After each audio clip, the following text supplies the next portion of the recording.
मधुश्री मुखर्जी अपनी किताब Churchill secret war में लिखती हैं कि नेताजी सुभाष चंद्र बोस जब भाषण देते थे उसे सुनकर औरतें अपने जेवर उतारकर उनके सामने रख देती थीं।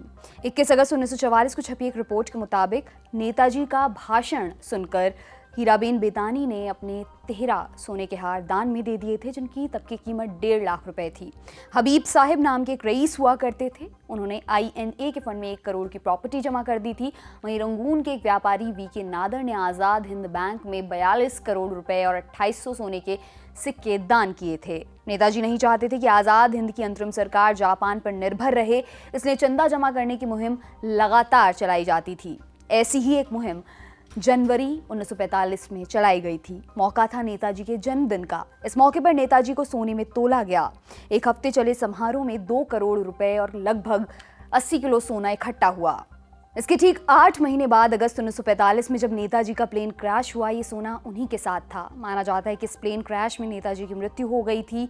वहीं कई लोग ऐसे भी हैं जो मानते हैं कि नेताजी इस घटना में बच गए थे। अलग अलग थ्योरियां हैं, लेकिन एक और सवाल जो नेताजी की मृत्यु से जुड़ा है, उस खजाने का क्या हुआ जो नेताजी अपने साथ लेकर गए थे, और इसी से जुड़ी है हमारी आज की कहानी। नमस्कार, मेरा नाम दिव्यांशी है और आप देख रहे हैं भारत के ऐतिहासिक किस्सों कहानियों से जुड़ा हमारा रोजाना का कार्यक्रम तारीख।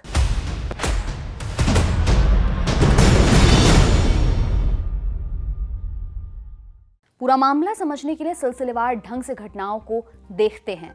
कहानी शुरू होती है 15 अगस्त 1945 से। क्या हुआ था इस रोज?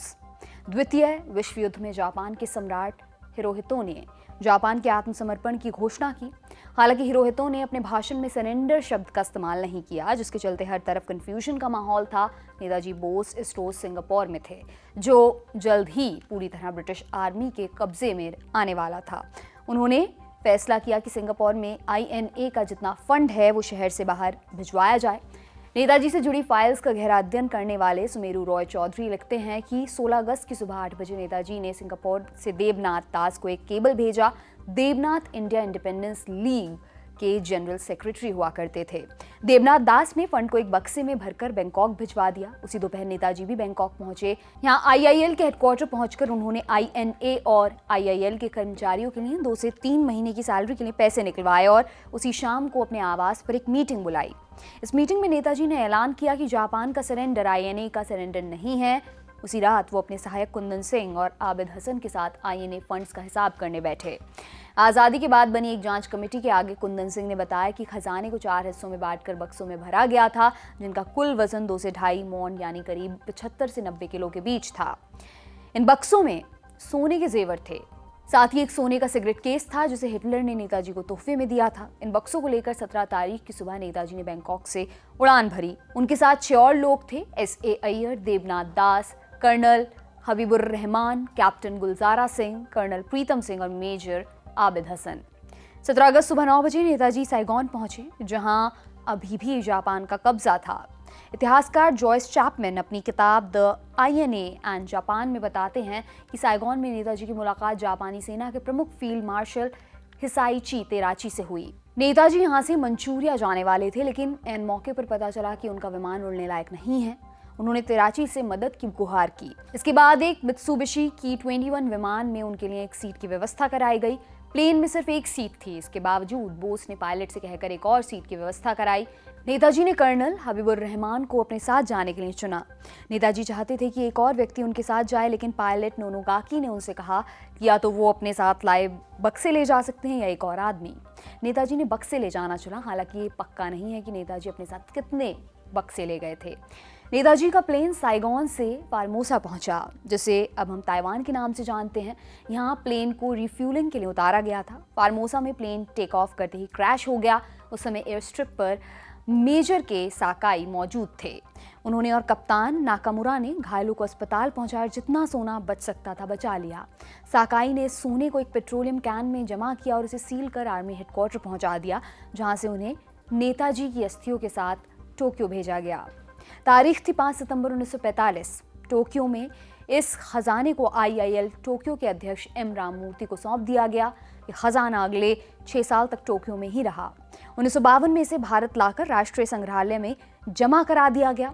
भारत में जो सोना पहुंचा था उसका भार था 11 किलो 300 ग्राम। कुंदन सिंह के अनुसार बोस बैंकॉक से जो सोना लेकर चले थे उसका भार लगभग 70 से 90 किलो के बीच था। इसलिए यहाँ पर एक बड़ा सवाल ये था कि बाकी खजाना गया कहाँ। द्वितीय विश्व युद्ध के बाद जापान ने सारे दस्तावेज नष्ट कर दिए थे, इसलिए नेताजी अपने साथ कितना सोना लेकर चले थे इसे लेकर सिर्फ प्रत्यक्षदर्शियों के बयान से अंदाजा लगाया जा सकता है। आईआईएल के एक सदस्य पंडित रघुनाथ शर्मा के अनुसार इस खजाने की कीमत तब करीब 1 करोड़ के आसपास रही होगी, लेकिन जो भारत पहुंचा वो सोना इससे कहीं कम था। 1947 में संपर्क मिशन के रूप में एक कमेटी टोक्यो गई थी। इस कमेटी के एक सदस्य बेनेगल रामाराव ने तब विदेश मंत्रालय को एक खत लिखा जिसमें आईएनए के खजाने के साथ हेराफेरी की बात दर्ज थी। खत में एम राममूर्ति पर गबन के इल्जाम लगाए गए। राव के अनुसार टोक्यो में जापानी और भारतीय लोगों के बीच तब एक बड़ा मुद्दा बना था और वहां लगातार ये शिकायत की जा रही थी कि युद्ध से बर्बाद हुए जापान में राममूर्ति दो सिरान कैसे चला रहे थे। हालांकि सरकार की तरफ से तब इस मामले में कोई खास रुचि नहीं दिखाई गई। इसके बाद मई 1951 में एक और मिशन जापान पहुंचा जिसे लीड कर रहे थे के चित्तूर। चित्तूर ने इस खजाने से जुड़े एक और शख्स पर उंगली उठाई जो कथित तौर पर छुट्टी के लिए टोक्यो पहुंचे थे। इनका नाम था S.A. अय्यर। अय्यर ने चित्तूर को बताया कि वो भारत सरकार के मिशन पर टोक्यो आए हैं। यहाँ उन्हें 2 चीजें वेरीफाई करनी थी। पहली कि टोक्यो के रिकोन्जी मंदिर में रखी अस्थियां नेताजी की हैं या नहीं। दूसरा, उन्हें नेताजी के प्लेन से रिकवर किया गया सोना भारत लाना था। तब विदेश मंत्रालय को भेजी अपनी रिपोर्ट में चित्तूर ने लिखा कि स्थानीय भारतीय अय्यर के लौटने से बहुत गुस्सा हैं। मूर्ति भाइयों से उनका संबंध भी उन्हें शक के दायरे में लाता है। स्थानीय लोगों का कहना था कि राममूर्ति और अय्यर का सोने के गायब होने से कुछ ना कुछ लेना देना है। चित्तूर का मानना था कि अय्यर ने टोक्यो जाकर खजाने की बंदरबांट की थी। 1953 में विदेश मंत्रालय में अंडर सेक्रेटरी के तौर पर काम कर रहे आर.डी. साठी ने भी इस मामले से जुड़ा एक सीक्रेट नोट सरकार के साथ साझा किया था। साठी ने भी अय्यर और राममूर्ति की गतिविधियों को शक के दायरे में खड़ा किया। इसी बीच S.A. अय्यर ने एक और बात बताई। उन्होंने बताया कि खजाने का कुछ हिस्सा उनके पास साइगॉन में है, लेकिन ये सोना कुल 300 ग्राम ही था जिसे अय्यर ने सरकार के पास जमा करवा दिया था। आर.डी. साठी ने एक और चीज नोटिस की। उन्होंने देखा कि राममूर्ति की एक ब्रिटिश इंटेलिजेंस अफसर कर्नल फिगेस के साथ काफी नजदीकी थी जो आईएनए का कट्टर दुश्मन हुआ करता था। लेकिन युद्ध के बाद वो राममूर्ति को यूके में सेटल होने का प्रस्ताव दे रहा था। ये सब सामने आया तो 1953 में पश्चिम बंगाल सरकार ने केंद्र से इस मामले में जांच की मांग की, जिसके जवाब में 18 अक्टूबर 1953 को प्रधानमंत्री नेहरू ने एक खत लिखा। खत में नेहरू ने इंडिया इंडिपेंडेंस लीग से जुड़े धन का ब्यौरा दिया, लेकिन आगे जांच से इनकार कर दिया। खत के अनुसार थाईलैंड, सिंगापुर और बर्मा से आईएनए और आईआईएल से जुड़ा जो पैसा रिकवर हुआ उसे इंडियन रिलीफ फंड IRC में जमा करा दिया गया और उससे स्थानीय भारतीय छात्रों की पढ़ाई का इंतजाम किया जा रहा था। सिंगापुर से आईएनए के जो फंड जब्त किए गए थे उसमें से 1/3 हिस्से पर पाकिस्तान ने हक जताया और ये उसे दे भी दिया गया। नेताजी के साथ क्रैश हुए खजाने का इस खत में जिक्र नहीं था। अंत में 1956 में सरकार ने दबाव में आकर एक जांच कमेटी बनाई, लेकिन इस कमेटी से भी खजाने को लेकर बात साफ नहीं हुई। वहीं 1971 में जस्टिस GD खोसला को जांच कमीशन का जिम्मा सौंपा गया। जापान में रहने वाले 2 भारतीय इस कमेटी के आगे पेश हुए। इन दोनों ने भी दावा किया कि खजाने की लूट खसोट हुई है। टोक्यो के एक पत्रकार KV नारायण ने कमीशन के सामने दावा किया कि 1945 में अय्यर जापान आया और उन्होंने राममूर्ति को सोने से भरकर 2 सूटकेस दिए। खोसला कमीशन ने माना कि खजाने में गबन किया गया है, लेकिन सबूत न मिलने के कारण मामला अधूरा ही रहा।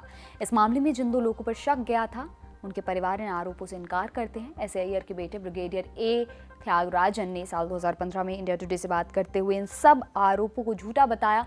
ब्रिगेडियर त्यागराजन बताते हैं 1980 में जब उनके पिता की मृत्यु हुई तब उनके पास सिर्फ उनकी पेंशन थी और वो एक घर तक नहीं ले पाए थे। इसलिए खजाने की बात कहीं से भी सही नहीं हो सकती। वहीं राममूर्ति के परिवार ने भी इन आरोपों से इनकार किया। आईएनए के खजाने में से जितना सोना गायब हुआ उसकी वर्तमान कीमत लगभग 280 करोड़ लगाई जाती है, लेकिन ये खजाना गया कहाँ, ये बात आज भी एक रहस्य है। इसी के साथ आज का तारीख समाप्त होता है। आपसे मुलाकात होगी कल, तब तक के लिए जुड़े रहिए दी लल्लन टॉप से। शुक्रिया। मिटाने खबरों का गैप रोज रात 8 बजे आएगा Lallan top show live on app. Download करें लल्लन टॉप ऐप।